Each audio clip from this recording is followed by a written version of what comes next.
आप लोगों को 23rd मार्च मुबारक हो and I really hope you guys are doing something with respect to that as well. मैंने अभी इंट्रो में भी बहुत ज़्यादा बातें की अबाउट हाउ हमारे लिए दिन रेलिवेंट है और वही सेलिब्रेट करने के लिए बीइंग अ मीडिया चैनल हमारी रिस्पॉन्सिबिलिटी है कि हम अच्छे तरीके से ये मैसेज पुट अक्रॉस करें और जो भी ये शो देख रहा है हम इसको इतना इंटरेस्टिंग और मज़े का बनाएंगे so it's easier for you to enjoy the nation that we have fought and struggled so much to get hold of, right? तो अब मैं आपको इंट्रोड्यूस करना चाहूँगी with a guest on set जिनका नाम है doctor Hussain Thebo. He is a strategic affairs analyst and anchor person, GTV news पर होते हैं, कॉर्पोरेट बिजनेस रिस्क एवेल्युएशन करते हैं, सोल्यूशन स्पेशलिस्ट हैं। Welcome to the show. Thank you very much जी। कैसे हैं आप? बहुत ज़बरदस्त। जो पाकिस्तान का रेजोल्यूशन डे 23 मार्च आपको मुबारक और तमाम देखने वालों को भी मुबारक हो। एंड मैं आपको बड़ा अच्छा एक इंटरेस्टिंग मज़े की बात बताना चाहती हूँ since you guys love it. Doctor Hussain ने जो है बड़े अच्छे नोट्स हमारे लिए प्रिपेयर किए थे और वो नोट्स जो थे वो प्रिंट होके मेरे मेकअप टेबल पे पड़े हुए थे। तो मैंने उठाया, मैंने सोचा बड़ा इत्तेफाक है कि आज इतने थिक स्क्रिप्ट मेरी आई है और मैंने जब उसको पढ़ना शुरू किया तो मैंने रियलाइज़ किया कि डॉक्टर हुसैन ने बड़ा थरा काम किया हुआ था और बड़ी खुशी होती है कि जब हम भी रिसर्च कर आएँ और हमारे गेस्ट भी अच्छे तरीके से रिसर्च कर आएँ। उनके नोट्स पे मैंने अपने नोट्स भी लिख दिए थिंकिंग के मेरे, बट हम बोलेंगे डॉक्टर हुसैन अब आप हमें ज़रा। अच्छा, इनफैक्ट ऐसा हुआ कि वो मुझे जब हम भी प्रोग्राम कर रहे होते हैं एज ए होस्ट तो हम क्वेश्चन दे रहे होते हैं कि ये क्वेश्चन, तो मैं कहीं सहरी पे बैठा हुआ था और मैं बोर हो रहा था वहाँ पे तो ये मैंने क्वेश्चनर देखे और मैं इसका लिखता गया मैंने सहरी के बाद बात है, ये मेरा पैशन भी है और पाकिस्तान मेरा लव भी है। मैं पाकिस्तान से मोहब्बत करता हूँ और इंतहा के दर्जे पे करता हूँ और मैं पाकिस्तान के बारे में लिखना, पाकिस्तान के बारे में पढ़ना और पाकिस्तान के बारे में बोलना ये मेरी पसंदीदा हॉबी है। तो वो आपके पास जब कोई आपकी पसंदीदा चीज़ आ जाती है ना, फिर आप उसको देखने में आपको मज़ा आ रहा होता है। तो आप मुझे भी आपके नोट्स पढ़ के बड़ा मज़ा आया तो बड़े अच्छे थे। तो इनफैक्ट जो आपके प्रोड्यूसर हैं, he is my very good friend as well.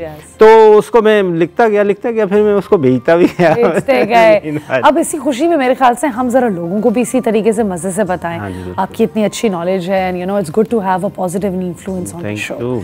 ठीक है, तो पहला आप मुझे बताएं कि अगर अच्छे तरीके से हम किसी को एक्सप्लेन करना चाहें कि क्या सिग्निफिकेंस है मार्च 23 की। देखिए जी, अगर बच्चे भी देख रहे हैं। देखिए जी, बात यह है कि आज से 85 ईयर्स पहले 1940 में ये हमारे कायद आज़म मोहम्मद अली जिन्ना रहमतुल्लाह अलैह की एक थ्योरी थी, टू नेशन थ्योरी, जिसमें वो हमेशा एक बात करते थे कि हम हिंदू और मुसलमान दो मुख्तलिफ मज़ाहिब के लोग हैं, तो लिहाजा हमें पाकिस्तान एक मुल्क जो आज़ाद मुल्क, एक मुसलमान रियासत के लिए हम स्ट्रगल उस वक्त से कर रहे थे।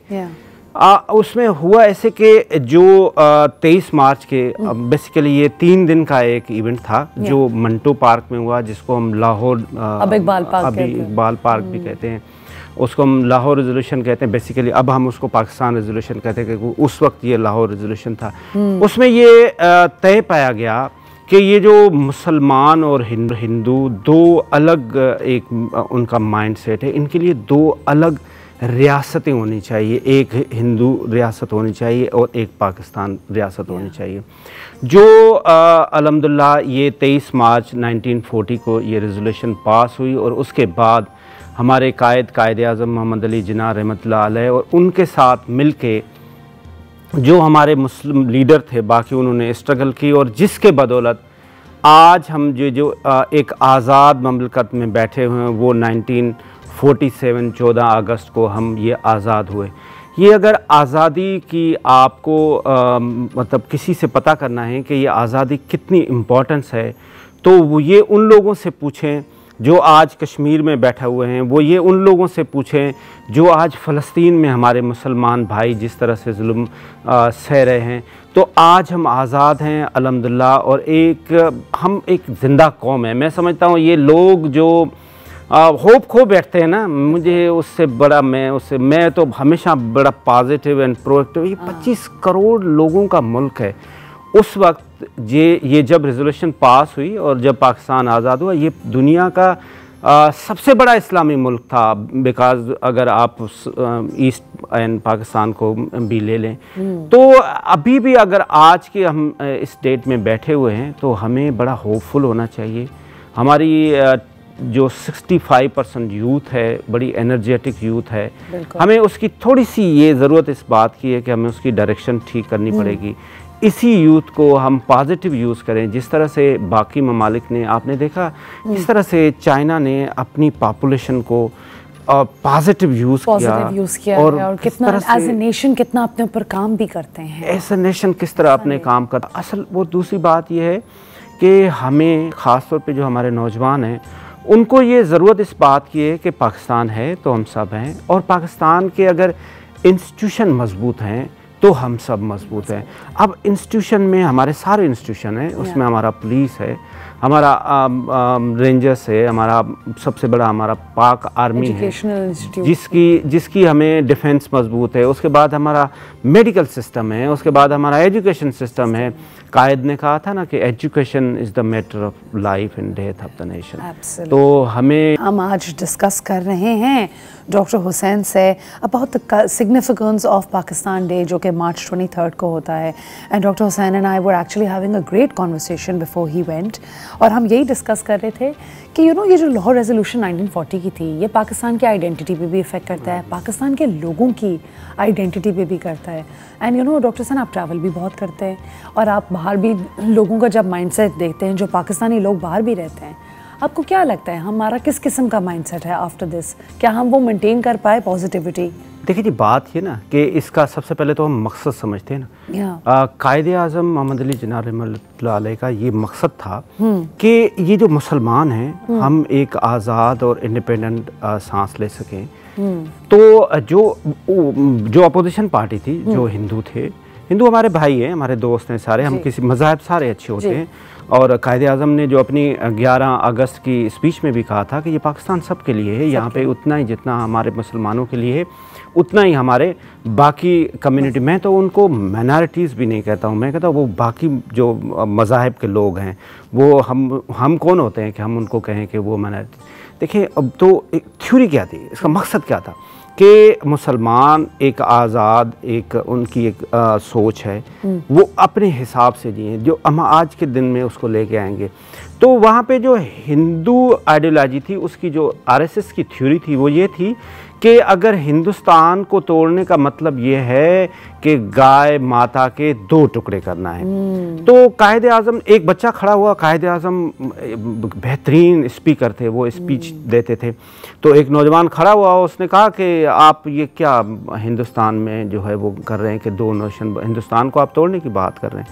तो 2 बच्चों को बुलाया, एक मुसलमान बच्चे को बुलाया, एक हिंदू बच्चे को बुलाया। मुसलमान को कहा कि आप ये पानी पिएं, और आधा गिलास, उन्होंने आधा गिलास पिया, आधा छोड़ दिया। हिंदू को कहें कि आप पिए, उसने कहा मैं कैसे पी सकता हूँ, ये तो मुसलमान का बचा हुआ है। तो उसने फिर मुसलमान बच्चे को बुलाया कायदे आज़म ने, उसने मुसलमान बच्चे को कहा, उसने कहा पी। उसने कहा ये है हमारा मकसद कि हम इस आइडियोलॉजी के तहत जा रहे हैं कि हम 2 आपस में रह ही नहीं सकते। जब हम नहीं रह सकते तो हमें एक आज़ाद ममलकत चाहिए। जिस तरह से उस वक्त अगर देखा जाए जो स्टेट्स थे, उसमें जहाँ जहाँ जो अब हम आगे आते हैं, तो जहाँ जहाँ मुसलमान मेजॉरिटी थी तो वो पाकिस्तान में आए। आज भी अगर हम देखें कि जो वहाँ पे मेजॉरिटी मुसलमान की है आज भी हिंदुस्तान में, वहाँ पे आप देखें उनके साथ क्या हो रहा है। ये जो आजकल के दौर में एक आरएसएस की आइडियोलॉजी लेके, हिंदुत्व की आइडियोलॉजी लेके नरेंद्र मोदी जिस तरह से हिंदुस्तान में कब्ज़ा कर रहा है और वो अपनी सुपीरियरिटी शो कर रहा है, और वो बाकी कौमों को, बाकी जो मज़ाहिब हैं उनको अपने दायरे में लाने की कोशिश ही नहीं कर रहा है। आप कश्मीर में देखें किस तरह से वो इस वक्त जुल्म कर रहा है। तो कायदे आज़म ने यही सोच के कि ये 2 लोग हम एक साथ नहीं रह सकते। आप अगर इसकी बिल्कुल सिंपल मिसाल ले लें तो हम अपने फैमिलीज़ में, हम ख़ानदान में जब इतना बड़ा कन्फ्लिक्ट हो जाता है ना कि वो आइडियोलॉजी टोटल डिफरेंट हो जाती है, तो वो सेपरेट हो जाते हैं और वो फिर इंडिपेंडेंटली बहुत अच्छे तरीके से रह रहे होते हैं। लेकिन ज़रूरत किस बात की है? ज़रूरत इस बात की है कि अगर हम ये पाकिस्तान इस्लाम के नाम पे दुनिया की सबसे बड़ी रियासत बनी, हम किस के फॉलोअर्स हैं? हम उसके फॉलोअर हैं जो आका हज़रत मोहम्मद सल्लल्लाहु अलैहि वसल्लम, दुनिया के सबसे बड़े ग्रेट, वो एक इंटेलेक्चुअल थे, स्पीकर थे। वो क्या करते थे, वो अपना पैगाम देने के लिए, अपना मैसेज देने के लिए मंदिर जाते थे, चर्च जाते थे, गुरुद्वारे जाते, वहाँ जाके लोगों को स्पीच देते थे, लोगों को कन्विंस करते थे कि आई एम द बेस्ट, और लोग उनके करैक्टर को मानते थे। जब वेरी फर्स्ट डे हमारे आका हज़रत मोहम्मद सल्लल्लाहु अलैहि वसल्लम मक्का के पहाड़ पे गए, उन्होंने लोगों को खुतबा दिया कि I am the messenger of God. जब वो लोग मक्के में वापस गलियों में आए तो उन्होंने बोला कि आज क्या हुआ था, तो उन्होंने कहा जी आज हज़रत मोहम्मद ने ये ऐलान किया। उन्होंने कहा ये हमें नहीं पता, बट एक बात पे सारे लोग मुत्तफिक थे, ये मोहम्मद कभी भी झूठ नहीं बोलता। क्या कितनी बड़ी क्रेडिबिलिटी है। तो हमें मुसलमान होने के लिए सबसे पहले तो ये रमज़ान शरीफ के भी दिन चल रहे हैं, अंदर थोड़ी इंटेग्रिटी लाने की, तो अपने अंदर थोड़ी सी इंटेग्रिटी डालने पर, और हम बहुत अच्छे हैं। अगर आप देखें तो वो एक शेर है ना कि दर्द दिल के वास्ते ही पैदा किया इंसान को, वरना आतात के लिए कुछ कम न थे करो बयां। हम कितना चैरिटी में आगे हैं। आप देखें पाकिस्तान में फिलैंथ्रॉपी कितनी ज़बरदस्त किस्म की होती है, और basically this is the essence of Islam ना जी। इस्लाम इसी में ही बिलीव करता है कि यूनिवर्स में जितने भी लोग पैदा हुए हैं उन सब की जो खाने की खुराक की चीज़ें हैं वो क्रिएटर ने उनके साथ पैदा की हैं, लेकिन डिस्ट्रीब्यूशन में थोड़ा सा इश्यूज हैं कि कुछ अमीर में, हाँ, कुछ अमीर हैं, बट लिखी आप ही के लिए लिखी है, और कुछ अमीर हैं और कुछ गरीब हैं। अच्छा, फिर अमीर की रिस्पॉन्सिबिलिटी बनती है कि जिसके पास कुछ कम है तो वो उसकी सबसे पहले टेक केयर करे, और वो पाकिस्तान में बहुत अच्छे तरीके से हो रही होती है। लेकिन अब दुनिया क्या है, now world is an electronics global village. आपको चाहिए कि आपको दुनिया को कॉम्पीट करना पड़ेगा उसी एरा में जाके। अब देखें, आप इस दौर में सुन्नत था कि ऊंट पे चढ़ के आप उम्रा कर, वो तो नहीं कर सकते ना, आपने हेलीकॉप्टर पे ही जाना है ना। आप अभी मर्सिडीज यूज़ कर रहे हैं ना, तो आप टेक्नोलॉजी अपनी चेंज करते जाएं। मुसलमान, हमें ज़रूरत इस बात की है कि हम लेटेस्ट इरा के, हमारे आका हज़रत मोहम्मद सल्लल्लाहु अलैहि वसल्लम ने ये क्यों कहा था कि आपको तालीम हासिल करने के लिए अगर चीन भी जाना पड़े तो आप जाएं। तो चीन में कोई कुरान तो नहीं पढ़ाया जाता था ना, साइंस टेक्नोलॉजी पढ़ाई जाती थी ना। तो हमें अपने आप को डेवलप करना है।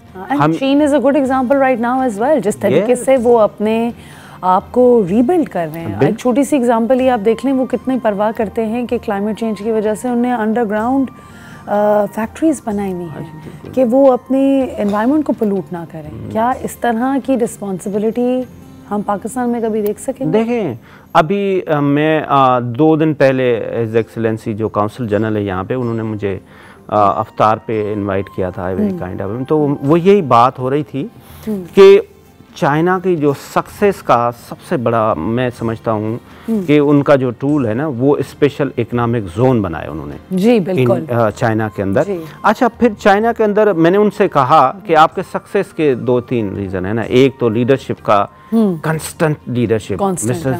मिस्टर शी जो है, ये सारा ब्रेन चाइल्ड उन्हीं का है ना। वो जो आज सुपर पावर, अपने इकोनॉमिक का सुपर पावर है। नो डाउट कि अमेरिका इस वक्त आज भी अगर वार टेक्नोलॉजी में देखा जाए तो वो पावरफुल है, लेकिन इकोनॉमी में तो चाइना का सारा कुछ मकरूज है, पूरी दुनिया मकरूज है, इंक्लूडिंग यूएस। तो मैंने उनको कहा कि भाई आप यहाँ हमारे यहाँ सीपेक में काम भी कर रहे हैं, स्पेशल इकोनॉमिक जोन भी बना रहे हैं, आपने दाबेजी में बनाया, राजशाही में बनाया, फैसलाबाद में बनाया, खैर बनाया, ये आप इनको मज़ीद डेवलप क्यों नहीं कर रहे हैं? यहाँ पे इंफ्रास्ट्रक्चर लाएं, यहाँ पे इंडस्ट्री लगाएं। ही सेड कि आप क्या कुछ इश्यूज हैं, आप 1 विंडो ऑपरेशन करें, ठीक। हम सुई गैस के लिए, बिजली के लिए, फलां चीज़ के लिए हर बंदे के पास तो नहीं जा सकते ना। जब हमने चाइना में लगाया था तो हम FDI लाने के लिए बाहर के इन्वेस्टर को कहते थे कि आप सिर्फ आएँ और अपने दफ्तर के अंदर बैठें, आप हमें लिख के देते जाएं, आपको हम पैसे लेंगे, जो भी ऑफिशियल पैसे होते हैं तो वो हम लेंगे और फिर हम आपको सारी यूटिलिटीज़ हम आपको मुहैया करेंगे। इसके लिए भी मैं अर्ज़ करूं तो इस वक्त पाकिस्तान आर्मी का एक ज़बरदस्त इनिशिएटिव है, ख़ास तौर पे हमारे आर्मी चीफ सैयद आसिम मुनीर साहब का जो इनिशिएटिव है SIFC के तहत, वो एक प्लेटफॉर्म बन रहा है जिसके तहत आप वन विंडो ऑपरेशन करेंगे।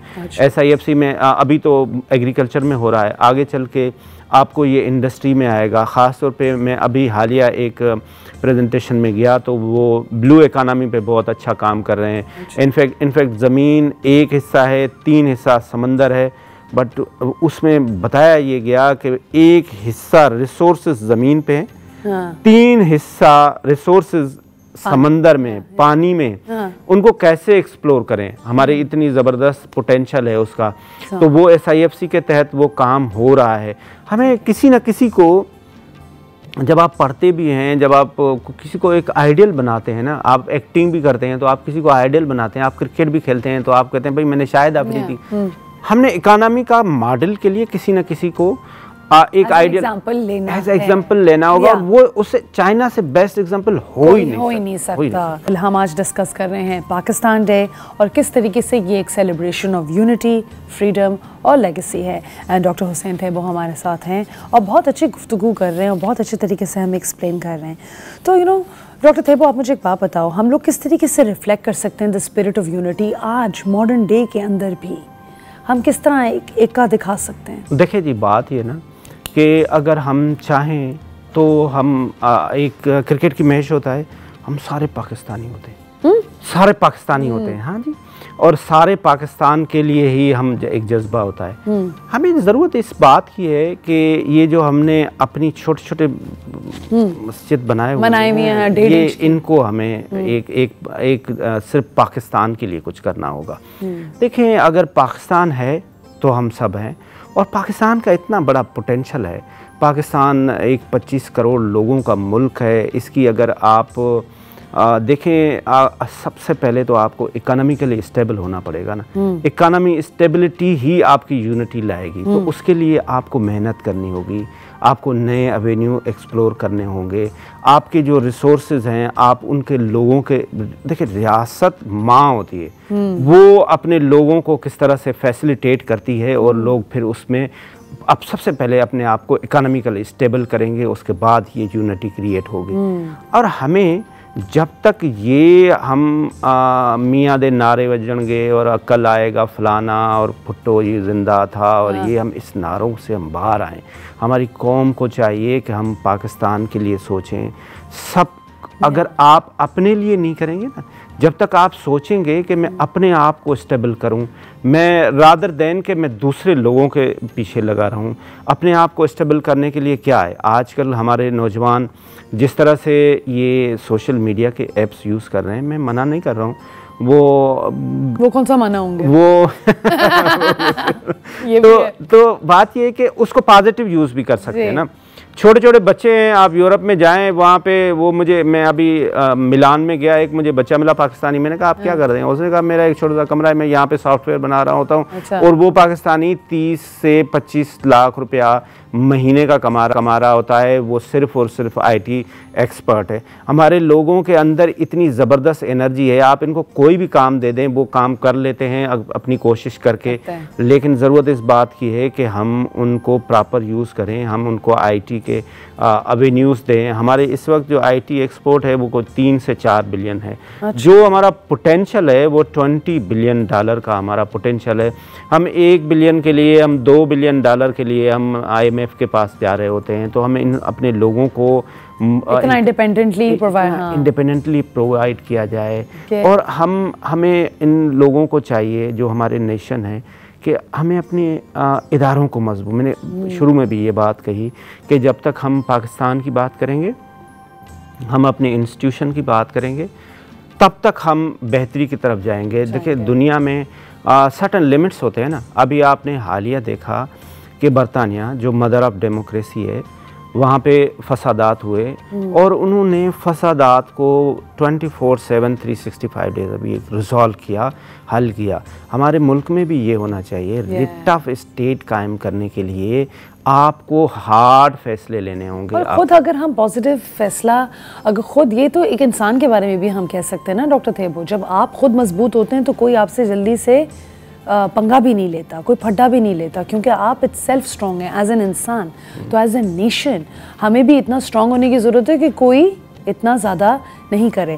तो अच्छा ठीक है, you know doctor Thebo, considering कि आपने बहुत ज़्यादा अच्छी नॉलेज भी है, इन्फॉर्मेशन भी है, आप कुछ इस तरह की चीज़ें क्या सजेस्ट कर सकते हैं जो अब हम इंस्टीट्यूशन में चेंजेस ला सकते हैं, जिसकी वजह से आपको लगता है जेन्युइनली फ़र्क पड़ेगा? जिसने आपने अभी आईटी की एग्जांपल दी, एनीथिंग एल्स, एग्रीकल्चर का भी आप बता रहे थे। मैं इसमें अर्ज़ करूँ ना, सबसे पहले तो हमें एजुकेशन सिस्टम को बेहतर करना है और उस पर रियासत पाकिस्तान काम भी कर रही है। हमारे पास यहाँ पे इस वक्त 3 कैटेगरीज की एजुकेशन है ना।